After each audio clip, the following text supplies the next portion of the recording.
a rematch between Onyx Philippines and Aurora Gaming. The last time na nagkita ang dalawang teams na to, na naig ang Aurora 2-1 kung saan natalo nila ang Onyx in games 1 and 3. Pasok na tayo sa ating Land of Dawn. Ito na yun. Magtatapatan na naman si Rene J at Brusco. Yeah, makikita na natin kung paano nga ba nila gagamitin ang kanilang mga roamers. Right now, this is Rene J's second time using this Kalea. Whereas for Brusco, this is something we're used to seeing Brusco in a setup hero. Alam mo, excited ako sa dalawang to, no? Kasi naalala ko, nakita ko lang sa MPL Philippines na post, dudurugin daw. So, labanan ng durugan ni Brusco at saka ni Rene J itong ating matutunghayan. Pero ang agang pambuburuso din na ginagawa ni Edward against Kirk, makuha naman niya dito ang kanyang mga minions. Pero maaga-aga ang pag-clear ni Edward. At nakakatuwa no, na makita natin yung mga mic test din kanina. Sabi pa nga ni Rene J, wag na tingin ka ng tingin sa past. Dapat sa present ka na nakatingin ngayon kung saan sila ang nakakalamang. Mukhang magpupush sila dito sa may bandang itaas. Si Demon kahit makakapag-level 4 naman. Nahimik muna pero si Yue, nice region. Napa-flicker. Wala na rin yung region actually.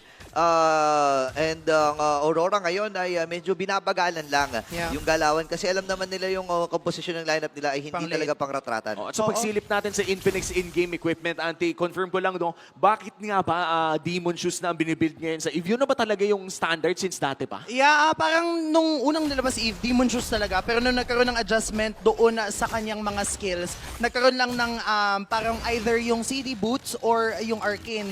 Ngayon, dahil hindi na agad kailangan mag-Enchanted Talisman kasi mabilis na yung cooldown ng kanyang Void Blast, hindi na yun pina-prioritize as much ng mga manlalaro. At ito na nga yung isa sa mga rason kung bakit metang-meta ang isang Suyu. Isa kang assassin na may range damage pero Fury nagamit na rin. Okay, halos 30% lang yung buhay ni Super Friends dito. Brusco, nakikipagsabayan kay Rene J. Sabi, durugan. Ngayon na kaagad ng durugan. Pero yung pagong ay hahawakan na dito ng Aurora.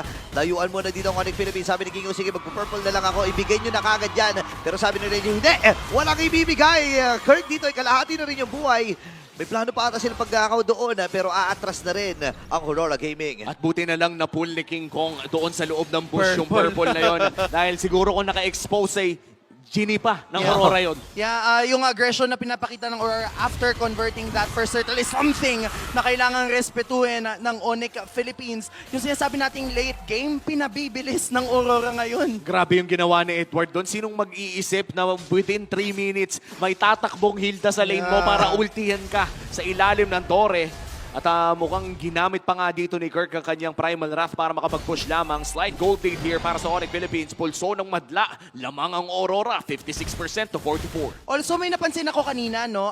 Doming Kite ay ang instead na kumuha ng Mystery Shop sa talent, Weapon Master yung kinuha niya. Ibig sabihin, mas malakas yung damage output ng kanyang mga items. So, definitely mararamdaman natin damage output ng Harith na to kapag nagkakaroon na siya ng enough item builds. Tsaka pag umabot na rin ng late game, doon mo na makikita yung effects niyan eh. Kung baga yung Mystery Shop, papabilisin lang. Pero yung Weapon Master, the moment na pumitik yung late game, yung 5% na yan, malaking bagay yun.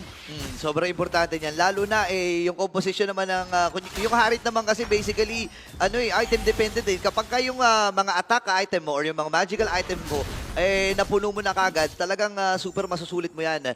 Pero sulit din yung rotation na ginagawa dito ni Rene J. Lagi lang siyang nangguguloy, lagi lang siya nagpapakita dito kay King. Tingnan mo, iniwasan na nga yung yung golem eh. Ayaw na yung kunin dun, baka kasi Delix siya eh, no? Yun din kasi yung threat talaga ng Tsunami Slam. Anytime na may katabi ka na isang Kalea, ay may chance na talaga na dalin ka niya sa kanyang mga kakampi. Kaya mas okay pa ata na iwan na lang. This is going to be the second turtle of the game. Ang pinakaunang pagong ay nakuha ng Aurora Gaming. At mukhang mauuna pa rin sila sa objective na to. Maganda yung pwesto nila. Pag nakita nila si King Kong sa top, definitely burst down na nila ang turtle na to. Wala makikitang trade unless mapush niya ng sagad yung top. Oo nga, no, para paplato na ng Don. Itong si King Kong. Wala pang 5 minuto, okay, nabasag na yung torre dun sa top, pero joke lang yun kasi si Edward ay nandito na. Papasok din dito ang Aurora Gaming. Kinakap na nila yung flow dito sa may bandang ibabaw. Pero pasok si Demon Kaya, nagamit yung retribution! Mamamatay ang gold standard! Sabay buga rin nung mga shockwaves dito. Grabe yung atake ni DK. I don't think anybody expected that na ganun kataas yung damage ng isang Lucas. Ano bang nangyari doon, Auntie? Naturally, masakit talaga yung damage output ng Lucas early stages of the match pa lang. Kaya kailangan nila mag-ingat! Okay, din ata nila pagagalawin. Edward na pa-flicker din. Grabe naman, sobrang dikit ng ginagawa dito ng Onyx Philippines at Aurora.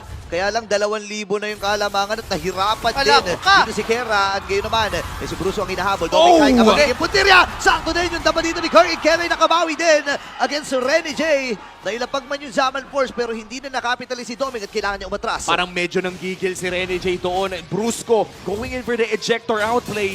Paano ba nangyari yung Zaman Force na tuloy-tuloy na yung damage doon? I think nagkaroon din ng maagang pag-respo galing sa Onyx Philippines kaya hindi nakatuloy na pagsasaman force si Domeng Kite Oha. and nagkataon na crowd control sila. Naagaw. So nakahanap ng trade tapos naagaw pa yun! Naku, hindi na nila paalisin pa. Oh, Ikalawang wow. death Oh, ni wow. Kelra, ladies and gentlemen.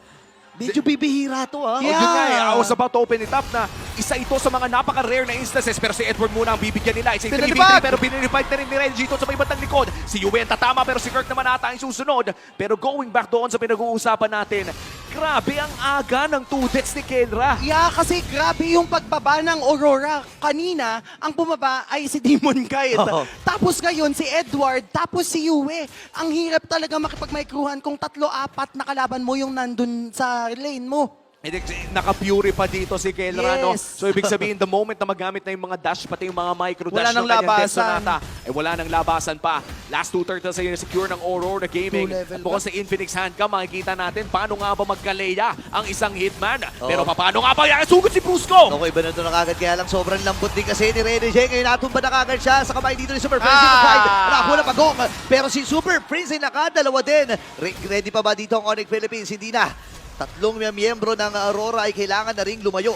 Parang sulit ata to, no, Auntie? 2K gold lead para dito sa Aurora Gaming. 3 turtles, tas nakasisilyon pa sila. Yep, naging maganda daw yung trade for Onyx Philippines. Masasabi ko na pabor yun sa kanila. Kasi napabagsak nila si Domeng Kite. Ang maganda lang for Aurora, natitirang buhay si Yue and nakuha nila yung pagong. Ang magiging problem later on for Onyx kapag hindi na nila na-touch si Yue as well as si Domeng Kite, considering na malapit nang mabuild ni Domeng Kite yung kanyang first item. Ay, ayan na, Starlium. Oo, nakakatakot na rin, no? Kasi may Sky Piercer na rin dito si Kelra sa ating Infinix in-game equipment. Yeah. At kitang-kita na ito na yung sinasabi nilang power spike ng isang Granger. The moment daw na makuha ang Sky Piercer, EKS na daw lahat ng mga kills. Yun na siguro ang win condition ng Onyx Philippines ngayon. Medyo late nga lang pumasok kasi 7 minutes and 20 seconds ata no, na nakuha 540 yung Sky usually. Piercer na yon.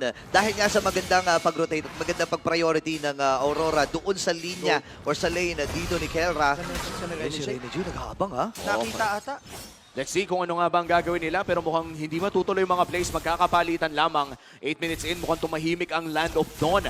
Usually, no, dito natin makikita yung mga salpukan talaga, pero parang nagkabaliktad. Yeah. Nung early game yung suntukan, ngayong mid-game, kalmahan na Wow. muna.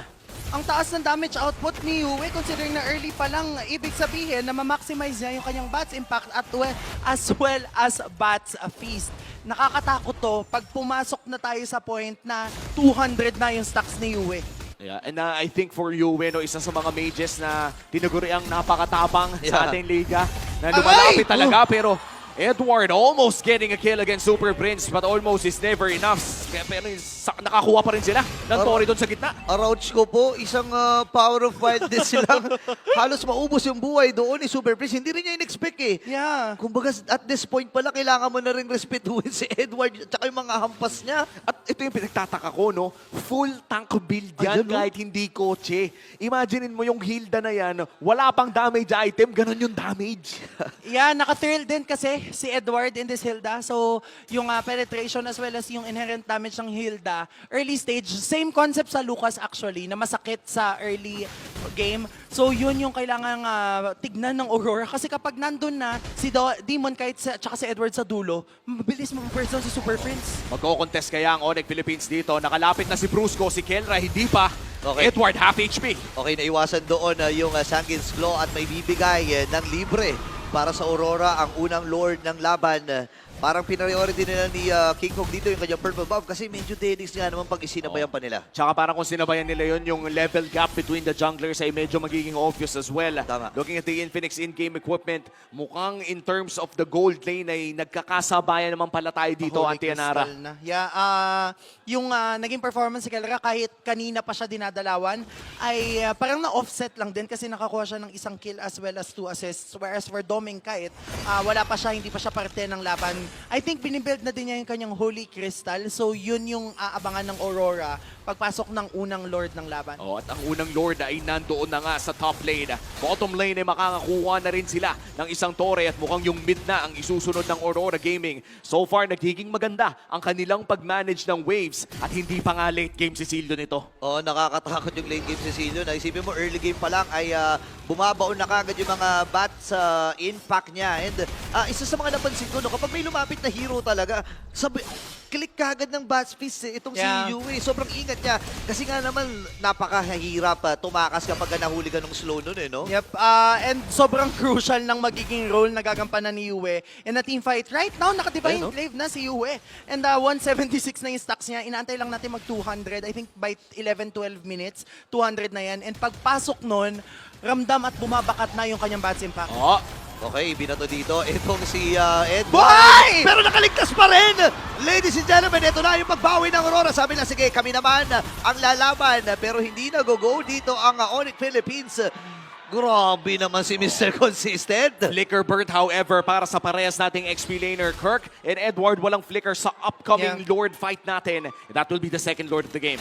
Yep, mapapansin din natin sila din yung dalawang leader sa ating damage taken and understandably because for Kirk, gugustuhin yung tumangke ng damage para ma-maximize yung Primal Wrath and for Edward, kahit nangkin niya yung damage, pag pumasok siya sa bush, buhay na ulit siya. Kagaya na nangyari ngayon. Oo, at habang tumatagal pa nga ang laro, mukhang bukod sa sumasakit Hammer. ang isang Sicilian, ay nadadagdagan pa ang kanyang mga items. Saan ba pupunta tong ganitong item build ngayon? Yung may books. Wishing Lantern? Oh, lantern ata yan. Or Lantern. Lightning Truncheon. Parang yun na lang yung mga... Pero ngayon kasi parang bibihira na rin gumagamit ng Lightning, lightning crunch. oo. Nakita ko lang kanina kay Lancy. Kay Lancy yung naka-ano siya. Lightning. Tapos parang very specific pa yung mga sitwasyon. No? Yung Oo. pagka hindi masyadong makunat yung kalaban at gusto mo lang ng burst damage. Pero in terms of gold lead, no, hindi pa naman ganun kalaki ang gold lead ng Aurora Gaming. Winnable pa rin ang team fight para sa side ng Onyx Philippines. Kailangan lang talaga makahanap ng mabilis na pitas on Doming Kite. But so far, laging nauuna ang Aurora Gaming. No, ang ganda ng pinapamalas din ni King Kong dito. Nasabi mo to kanina, napakahirap talaga no, kapag merong suyo. Kasi pumapana Umalis siya. lang sa damo. And ngayon, may plano ata dito ang Aurora. Okay, Brusco, mukhang nakakita lamang ng isa.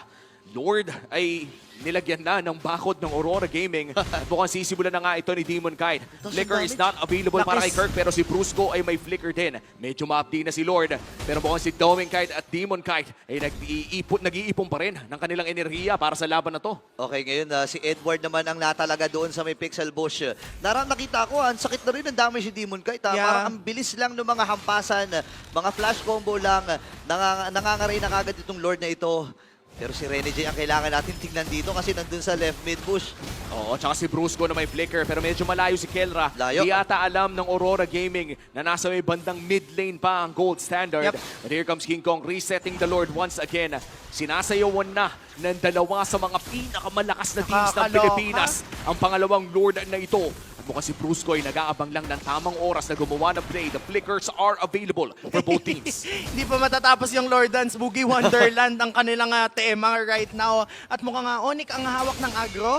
Pero kasi ngayon, level 15 na din si King Kong. So hindi din super nagpapabaya yung Aurora. Kasi in terms of retry battle, mas lamang yung Suyu as compared to a Lucas. Pero ngayon, ayan na nga.